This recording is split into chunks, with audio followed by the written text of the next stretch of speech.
నమస్కారం. నేను తేజస్వి పొడపాటి. ముందుగా మీ అందరికీ నూతన సంవత్సర శుభాకాంక్షలు. కొన్ని మంచి అనుభవాలు, కొన్ని బాధలు, కష్టాల కలయిక ఈ 2023.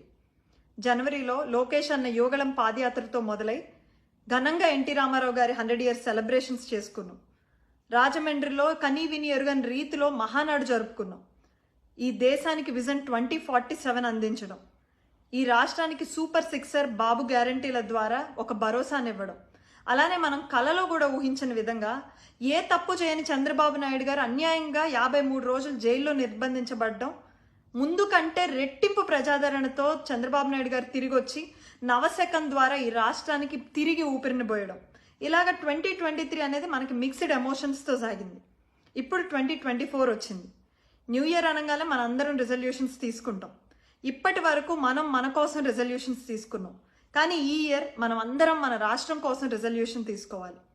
ఎందుకంటే 2024 అనేది మన రాష్ట్రానికి చాలా క్రిటికల్. 2024లో జరగబోయే ఎన్నికలు మన రాష్ట్ర భవిష్యత్తును నిర్ణయించబోతున్నాయి. ఈ ఇయర్ మన అందరి రిజల్యూషన్ ఒక్కటే అవ్వాలి.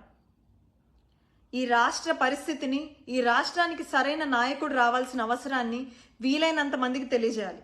మనం నెక్స్ట్ 4 months ఈ రాష్ట్రంలో చంద్రబాబు నాయుడు గారిని గెలిపించే రిజల్యూషన్ తీసుకుందాం.